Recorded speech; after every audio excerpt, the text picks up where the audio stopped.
अमल दरामद किया गया या आपको मुद्दा किया गया कि आपको अदालत बार बार बुला रही है और आप नहीं आ रहे? देखिए, मैंने एप्लीकेशन दे दी थी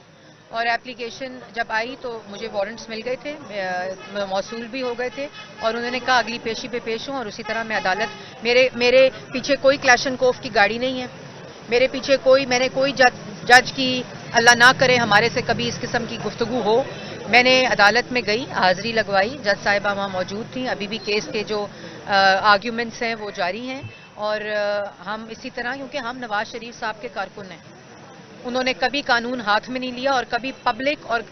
रियासत के इंटरेस्ट के खिलाफ कभी कोई काम नहीं किया, इसलिए मैं वहाँ आज यहाँ मैं पेश हुई हूँ। ये जो इंसदादे दहशत गर्दी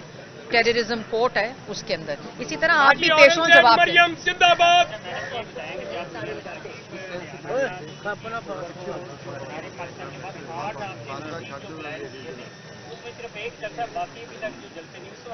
देखें जी, हमारा पहली जमात है, आपने बहुत अच्छा सवाल किया। पाकिस्तान मुस्लिम लीग नून अल्लाह ताला के फजलो करम से पहली सियासी जमात है जिसने अपने सियासी इलेक्शन के जो प्रोसेस है एडमिनिस्ट्रेटिव उसको शुरू किया। सबसे पहले मैनिफेस्टो कमेटी मंशूर, जो कि आवाम देखेगी कि पाकिस्तान मुस्लिम लीग नून की प्रायोरिटी हमेशा की तरह मईशत है, आवाम को रोजगार देना है और मुल्क के अंदर जो जुडिशल सिस्टम है उसका रिफॉर्म है, जो कॉन्स्टिट्यूशनल रिफॉर्म्स हैं वो उसके अंदर पूरा एक मंशूर तैयार किया जा रहा है। इसी तरह पार्लियामेंट्री बोर्ड्स मोहम्मद नवाज शरीफ साहब की ज़ेरे सदारत और प्रेसिडेंट शहबाज शरीफ साहब की ज़ेरे सदारत पार्लियामेंट्री बोर्ड्स आज छठा इजलास है जो कि पिंडी डिवीज़न का अटक चकवाल और जेलम का है। और इसी तरह हमारा जो कैंपेन का सिलसिला है, आज मरियम नवाज शरीफ साहिबा की जलालपुर जट्टा में यूथ कन्वेंशन है और वहाँ वो जाकर 8 फरवरी से रिलेटेड बात भी करेंगी, अपनी तरजीहात भी बयान करेंगी और नौजवानों को 8 फरवरी इलेक्शन की तैयारी के लिए भी जिम्मेदारियां देंगी। तो प्रोसेस अगर कोई लेकिन अगर कोई इलेक्शन का रोना रो रहा है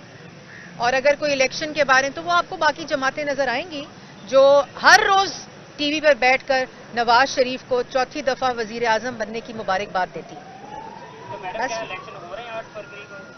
जी, इलेक्शन कमीशन ने 8 फरवरी अनाउंस किया, अगर इंशाल्लाह इलेक्शन हो रहे हैं और मुस्लिम लीग नून इलेक्शन के लिए तैयार है।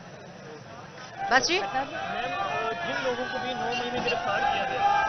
उनमें से बहुत लोगों को जमानतें मिलती हैं और पूरी जमानतें मिलती हैं उन्हें नहीं पकड़ो। देखिए, नवाज शरीफ साहब को 7 साल के